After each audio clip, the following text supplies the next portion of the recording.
Stacey and J Sbu, East Coast Radio. The views and opinions expressed in this feature are those of the listeners and participants and do not necessarily reflect the views of East Coast Radio. All right, so we know the vibes. It's the great drive debate.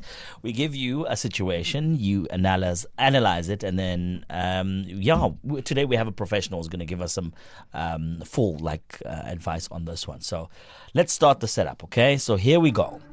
Graduates are graduating across South Africa. People are getting their qualifications. Thousands of young people are stepping off campus straight into a storm. After years of sacrifice, student debt and deferred dreams, they're entering a labor market that is increasingly indifferent to their qualifications.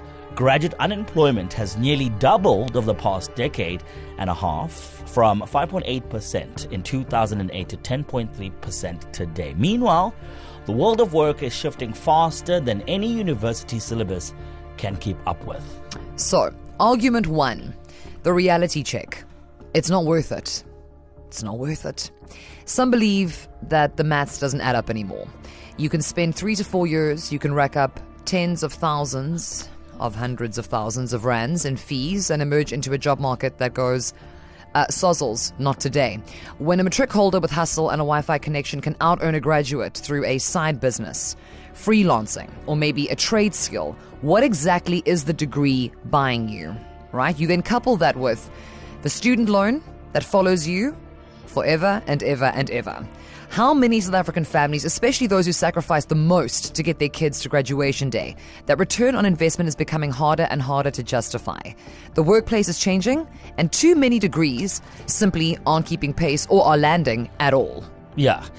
One argument, two sides, and you get to weigh in on your thoughts. The other argument, as part of the great drive debate today, is that, Stacey, even in a brutal job market, the data still shows graduates fare better than those without any qualifications. It's just harder than it used to be. A degree isn't only about the certificate. It's about critical thinking. It's about the networks. It's about the credibility to open certain types of doors. For many first-generation students, a degree remains one of the few tools that could genuinely interrupt the cycle of poverty. The problem, some argue, isn't the degree.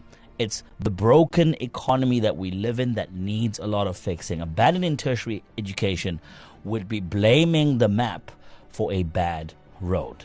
So today, KZN, as part of the great drive debate, we're asking you the following question. We are watching a generation do everything correctly, right?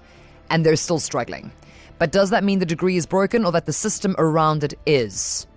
Is a degree still worth it in South Africa, or are we effectively just chasing a paper dream? In this case, just the one that you frame and put on your wall. Doesn't guarantee you a job.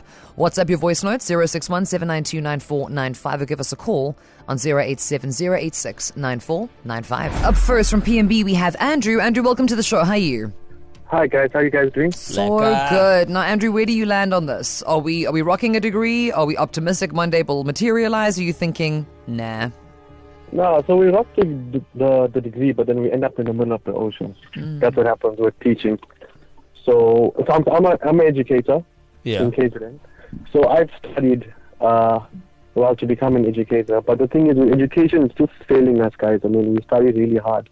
And there's just no jobs. There's just no jobs. It's either you do favors, that's the only way you're getting a job, or if you know somebody in the department. It's really sad what's happening here in KZN. And listen, I wanna play devil's advocate here real quick, right? But don't you think that at least you having some level of education actually puts you in a better situation in case in the future you want to, look at a different position that you want to study or pursue within education? Don't you feel like you at least set up better than someone who just has a matric certificate to actually pursue that opportunity? Yeah, sure, 100%. When you start out studying, that's the mindset or the vision. Yeah. And obviously getting a degree is going to help you than not having a degree. So, yeah, from that point of view, 100% I agree with you. Yeah. But then obviously from a teacher's point of view now, I mean, it's got its pros and cons, but it's no cons and pros at the moment, which is sad, Because, I just hope this gets out there, that people's voices are being heard. And, No, well, look, I mean, Andrew, look, you are somebody who has done the thing. You went to university, you know Shout what I out mean? to You've you, got the student loan, you went and you got the degree. Yeah, it was UNISA, so we didn't go to a posh varsity. It was just all our hard work, working and studying at the same time. Yes, simultaneously. So you've done the hard work. And what I'm also hearing you say is that the reality of it is, because the job market is in the state that it's in, and there's nothing that you can do about it, or any graduate. You can't control that, right? Oh, the economy is to blame. It's like, why must you fix the economy? You're just trying to find a job. That sometimes it actually boils down to more of a case of who you know over what you know, and that actually might be more beneficial in 2026 than an actual piece of paper. Yeah, and teaching us, like us, that are passionate about kids, we love what we do. But circumstances with the economy and stuff now, we've also got to put food on the table and pay our bills. So we're stuck between passion, or do we just chase another dream and try and get there? Yeah, shout out, man. Thank you so much, Andrew, from No, DMB for sharing. There you go, man. Thank you for you. being a part of the conversation. Everyone has a seat at the table. And joining us right now, we have Alvina. My bad on the pronunciation. All the way from Sunningdale. Joining us right now, what are your thoughts on today's Great Drive debate, Alvina? No, it's a great debate because I'm sitting there with a scenario. My son is going to high school next year. He wants to do engineering. But then you think, okay, what jobs are there available, and what is AI not going to take over? So, if you study for a degree, there's a lot of courses like an MBA that you can do online that you don't actually have to go through to university. I think a lot depends on what AI can take over and what not, like a plumber, electrician, and even high schools. There's very few technical high schools that can provide that possibility. If my son wants to become a welder that dives and do welding on boats or that type of field. So, Alvina, this is kind of counter-argument, right? Is you're making a very valid point, and I think it's especially prevalent right now for moms and dads in your position, where you've got young kids. You've still got time. You've got the 5 years he's going to go through high school still to kind of see how the world will shift. Yeah, make a decision. But for parents of potential matriculants of either this year or next year, you're on the clock. You've got to apply. You've got to see which university you might be able to get into. You don't have that. So at least you guys have 5 years. Yeah. Thank you very much. But you know how much the world's going to change in 5 years. Alvina, please, I'm stressed, It's babe. really I'm stressed. unpredictable. We can only hope for the best. Hey, thank you so much, Alvina, for sharing your 100%. opinion. Thank you so much. Easy, man. There you go, man. Is a degree still worth it in South Africa, or are we chasing a paper dream? You get to weigh in right now, 061-792-9495. I think, to be honest, right, I think getting a higher education is a privilege. If you can't get a loan, mum or dad, or like a guardian, or even a bursary to sort you out, it's not going to happen. But I do believe that a degree still matters, just not on its own. For example, like someone who's a hustler and has internet skills might make money faster than a graduate, but over time a degree gives you better stability and access to bigger opportunities. Like, for example, as I extend, a designer, self-taught designer, could make money right now, push on Instagram, blah, blah, blah. But in order to get the big projects, you need somewhat of like a certain level of education to make your wealth last longer, and for you to be in it, like with the big boys, if I may say. So, I mean, the other part of it then too is that you could effectively be so-called self-taught, because a lot of the stuff is available online. You could pay for it and do a little online course. And then maybe if you know the right people in the right places, you might find yourself a little internship or something of that nature. So that is what we are asking you today. Is a degree still worth it in South Africa, or are we just chasing a paper dream? Let us know on 061-792-9495. All right. So while we get some people on the line, let's play your mashup quickly. These are the voice notes that you sent through. Hi, Sbu and Stacey.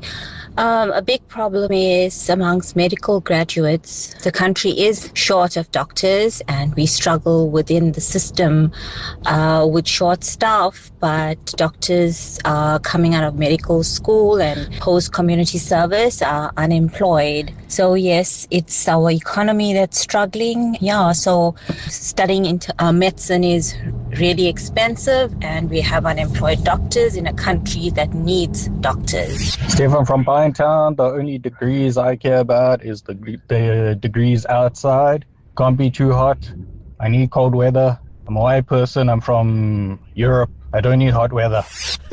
This guy. Well, I just need the weather to be lekker for me. Well, actually, you have as much control over the weather as you do over the economy at this stage. So actually, not the worst comparison. Yeah. But it's a genuine question and clearly a concern. We heard earlier from Alvina, who is the mom of a grade 7 learner, so going into high school. He really wants to be an engineer. She's kind of sitting back going, is that advisable? Who knows what the world will look like in the next 5 years? What are we pushing and striving towards? Yeah. So WhatsApp lines open. Let us know your thoughts. 061-792-9495. Is a degree still worth it in South Africa, or are we chasing a paper dream? So to get some answers, returning to Prof. Linda Meyer. She is the Managing Director at IIE Rosebank College, former Chief of Operations at University South Africa, and sits on some of the most influential educational bodies in the country, including the Higher Education Quality Committee and the SA Qualifications Authority Board. Basically, in a nutshell, if anybody can tell us what's really going on regarding our graduates, it is her. So welcome to the Great Drive Debate. To the show. Professor Linda Meyer, how are you today? I'm very well, and yourself? So well. Thank you for being here. We're going to get straight into these questions because the parents are stressing. Yeah, they are stressing a little too much, but you're gonna make us feel slightly better about this education situation. So we've seen the stats, right? Graduate unemployment has nearly doubled in under 2 decades, and it's worrying, right? Because people are like, "Ooh, I wonder what the future is looking like." What do you think is the most important shift that needs to happen to better connect graduates with the job market? Well, certainly, there's many things that we can speak about the graduates to connect them to the job market, but we must certainly reflect on, A, the skills that they require to be absorbed into the marketplace, but secondly, what it is that we need to do from a systemic perspective to absorb these graduates into the marketplace. And key to this, obviously, is that our economy needs to grow at least 3% to absorb the graduates that are produced and the matriculants that are produced every year. So certainly, there are some critical and systemic reflections that we need to do as we look to this. And if we look at graduates, there are obviously particular skills that they need, that employers need now in this digital age, because the United Nations tells us through their reports that a grade 1 that is in grade 1 now, that 60% of the jobs that currently exist will not exist in the same form by the time they finish grade 12. Wow. So we need to be alive to the changing economy, the digital world in which we live, and have the right skills and the right graduates for the jobs of the future. Well, I think also, Prof, what you said there, I think people's jaws have just hit the floor, but that is the reality of it. So, forewarned is forearmed. So if the babies are still very small, that's something to consider too. Our last question for you is, from where you are, and with everything that you know, across both public and private higher education, what would you say students can do during their studies to gift themselves the best possible chance when they actually enter the job market? Well, the most important thing is that you have digital literacy and that you work on communication skills, what we refer to as graduate attributes. You must remember, although the number for graduate unemployment has doubled, it always vacillates between 10 and 12% in recent times, and it is double from what it was from 2008. But if we reflect on the youth unemployment, yes, South Africa has the second highest youth unemployment in the world. We are only second to Djibouti, which is, in the Horn of Africa. But if we look at graduate unemployment between 10 and 12%, there is nothing to guarantee you entry into the job market than a qualification. The higher you're qualified, the better your chances. But you're quite right. A degree is no longer just enough. You need to do courses. So if you'll just allow me 1 second to speak about these free digital courses, and not just for graduates, people that are in the workplace, Harvard X, Coursera, EDX, free 6-week courses from the top universities in the world. Do those courses so that you equip yourself and make sure that you stand out from the rest of the pack. Amazing. That's powerful. That's sound advice. And as Prof has just stated there, not just because you're trying to find a job as a graduate, because you already have a job, thank goodness, and you are trying to make yourself be the cream that rises to the top. Free courses. Thank you so much. Thank you, Prof, for your time and your insights. Very, very valuable. I think that you've put at least 3.5 parents at ease. And for that, we are grateful. Thank you so much for your time. Shout out, man. Wonderful. Have a good afternoon. You too. That's some great insight coming through from Prof there. I hope if you are listening to us in the car or at home right now, you're going to put that to good use. Because, I mean, it's up to you to take yourself to that next level. Despite the situation, the economy, you still have the choice to decide what is going to be the best move for you or either your child. Stacey and J Sbu, East Coast Radio.